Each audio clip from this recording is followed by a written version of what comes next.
I wonder if the guys at the funny farm have realised that I've managed to escape without their knowledge again. It's the 4th of June 2021.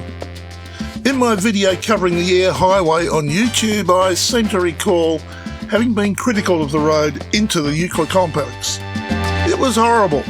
Potholes that had been there for as long as I could remember, and that was despite it being sealed. Maybe COVID had had a positive effect on some of the places across the Nullarbor and allowed maintenance to be performed. The road was now in excellent condition. I pulled into Euclid, had the place pretty much to myself, and filled the cruiser tanks to chocker. There are two areas for fuel at Euclid. One is diesel, and the petrol pumps are by the office. Ignoring the sign that said pay for your fuel before moving the vehicle, because it's an awkward entry into the diesel pump, I shifted the car for someone behind me. I grabbed the 10-litre can that I use for unleaded for the generator, filled it, and paid the amount owing. I was hoping that I might be able to get some Panadol, having run out, and I had a narky tooth that needed some relief, but a quick look in the store proved fruitless. So on to Border Village. There's a quarantine facility and checkpoint here for all vehicles entering Western Australia. The transporting of certain plants, fruits and vegetables and honey, for example, across the border is not on.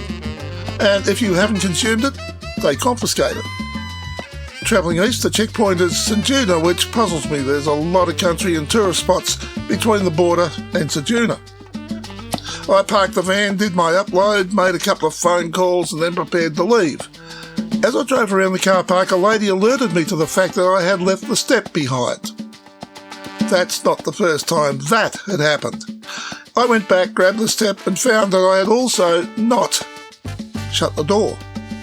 I stopped for lunch at the same spot I had a couple of years ago.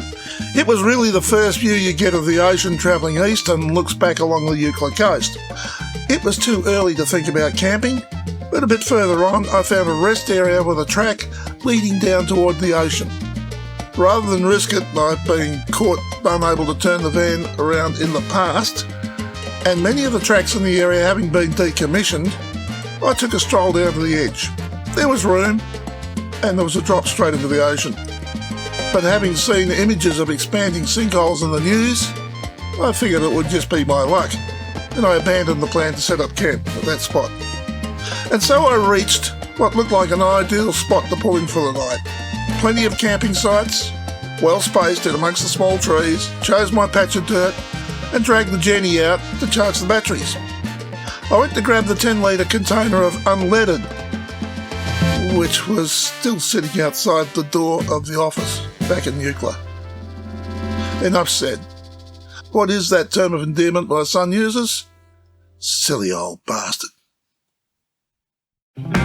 If you enjoyed this video, you might like to check out this video, or maybe browse this playlist. There are now over 800 videos just like these on this channel. Subscribe and hit the notification bell, and we'll let you know when the next video is available.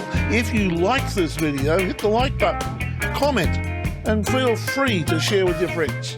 Thanks for watching.